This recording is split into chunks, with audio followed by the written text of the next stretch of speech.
The Senate's bipartisan budget deal is facing bipartisan opposition in the House, where Democrats have raised concerns about the future of DACA and Conservatives about massive spending levels. Is this something the House Freedom Caucus can get behind, this particular bill? Chief Washington correspondent Kevin Cirilli is in Washington with one of their members now. Thanks, Sonny. We're here with Congressman Dave Brat, a member of the House Freedom Caucus. All right, can you guys get on board with this at all, or is it a non-starter?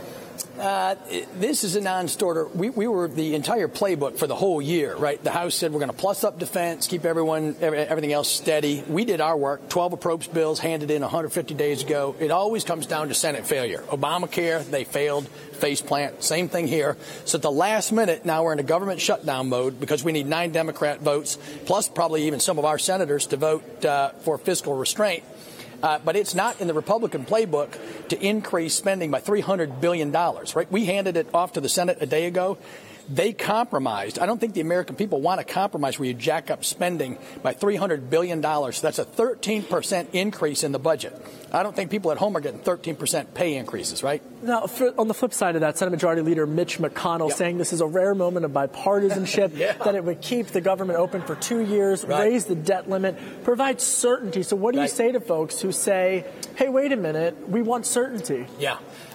You're going to have certain fiscal implosion. That's what I say, right? We're $100 trillion light on Medicare and Social Security. They will implode those programs in 2034, according to their own board of trustees. We have $21 trillion in debt. You just had wage inflation show up this week on the market. Interest rates are going to go up. When you're carrying a $21 trillion debt load, that's not good. The market didn't like that. So the easy vote up here, they say we got bipartisan agreement. We love it. That's the easy vote. It's very easy to say more on the kids' backs, right? We're going into debt on the credit card. The kids are going to pay it off. I taught ethics for 20 years. That doesn't cut it. I want to talk about your experience, your rise to power. You defeated, of course, Eric Cantor 2014 in that epic primary battle, stunning the Washington establishment. At the time, there was a congressman named Paul Ryan who was critical of former Speaker John Boehner about that government shutdown, saying that it was unfair, the process that it went through. Are you frustrated, Mr. Congressman, with Speaker Paul Ryan and with Republican leadership in the Senate for how they have negotiated these deals? Yeah, well, 2 parts. We are frustrated. Paul Ryan did a good job in producing a budget, the 12 approach bills, I said. We got that through.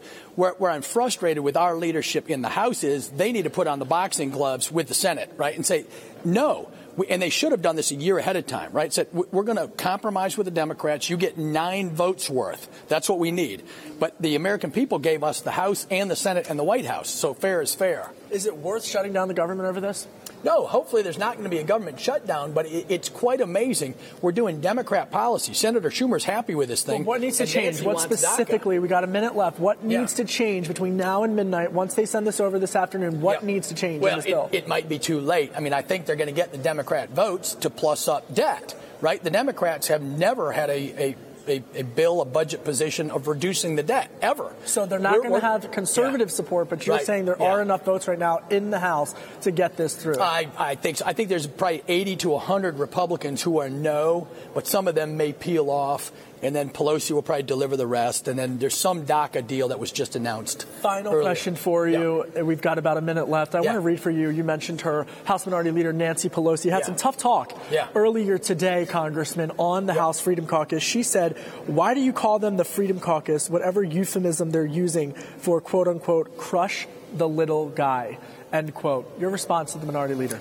My response is we're giving $2,059 back to the middle class. The little guy, the poorest of the poor, who make $0 to $24,000 a year, are paying 0 in taxes. We're helping the little guy. I ran for the little guy. The little guy throughout all of human history was crushed by pharaohs and kings and tyrants and big central government. Our party wants a smaller federal government. Nancy Pelosi wants an endless, infinite, giant federal government. That is never good for the little guy. They don't have a lobbyist up here. They lose every time.